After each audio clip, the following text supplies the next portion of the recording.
I was calling on Speedo when I was selling ads for Condé Nast W magazine, and Speedo was coming out with a line of sportswear. And they were planning to advertise it in fitness-type magazines, and I went up to them and I said 2 words: what if? What if we treated your sportswear like it was high fashion, and we could have a fashion show around a swimming pool at a nice hotel? You could invite Michael Phelps because he's part of your team, you're paying him to be the spokesperson for Speedo, and we could get some press around it.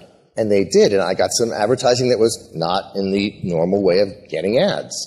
And so when I met Michael at this event, I said to him, you know, everyone says you're so successful in the water because you're tall and your feet are huge and you've got this lung capacity. I'm guessing there's something else to it. And he said, yeah, years ago my coach said to me, hey, Michael, are you willing to work out on Sundays? Michael said, yeah. Just great. We just got 52 more workouts than your competitors, because most people take Sundays off. Now the takeaway is, what can you do that your competition isn't willing to do or isn't thinking to do?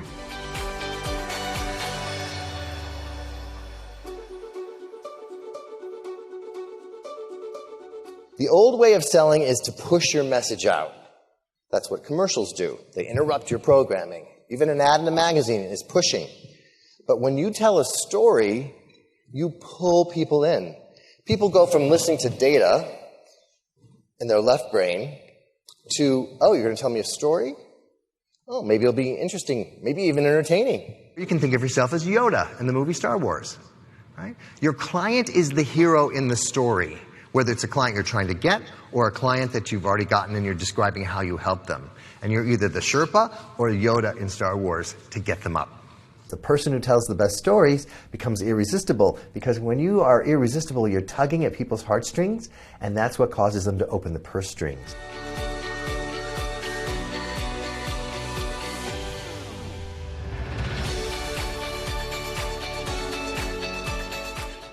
So when my client Martin came to me, I had him do this exercise, and he said, you know, for me, this really resonated because I was born in South America, but I grew up in the Netherlands. And when I turned 18, my parents took me back to South America and dropped me off naked in the Amazon jungle to survive for 2 weeks, because in my culture, that's a rite of passage into manhood.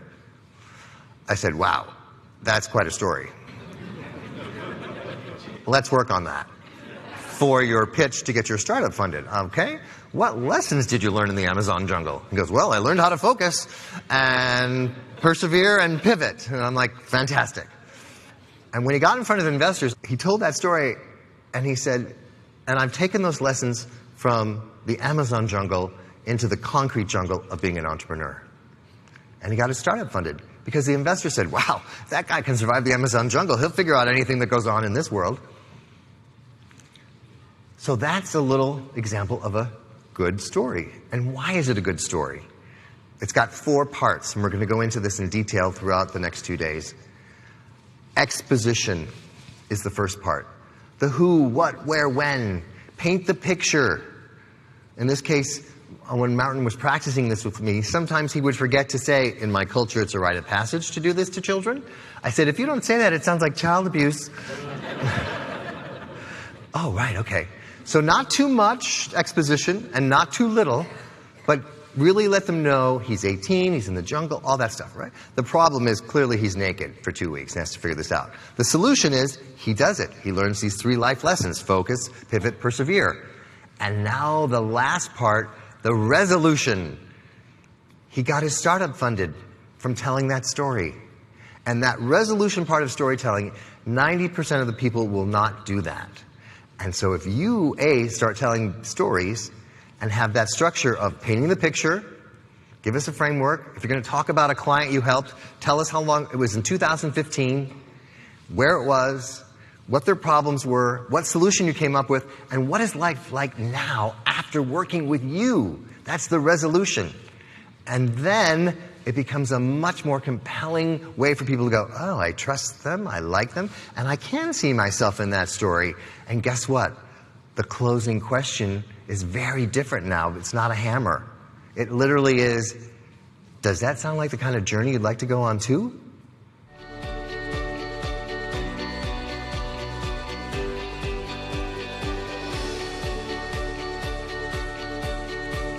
And I want to leave you with one final story, which is all about this passion to not give up.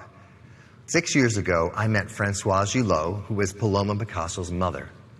And she was with Picasso in the 40s in Paris, and he was an artist and she was an artist. He was 60, she was in her 20s. And during the war, she told me there was a shortage of canvases. And as she was showing me around her apartment, she said, there's some Picasso paintings, here's one I did back then. And we would paint over our paintings because we didn't have enough canvases.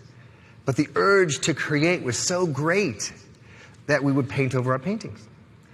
And she goes, the one you're looking at is the 5th one. I think my favorite is the 3rd one underneath it. No one's ever going to see that. But it lives in her head, and now a little bit in me telling that story. So I want to invite all of you to think of yourselves as artists who tell stories as a way to sell a product that helps save lives. And when you do that, and you're asked to paint over your masterpiece the next time, whether it's a proposal you put out or there's a new person that got hired and you have to start over, you don't mind because you realize many, many artists have had to paint over their masterpieces. And so I'm going to be like Picasso when I pitch and become the Picasso of pitches, because the world needs what you have to offer. So let's go out there, tell great stories that pull people in and save lives. Thanks.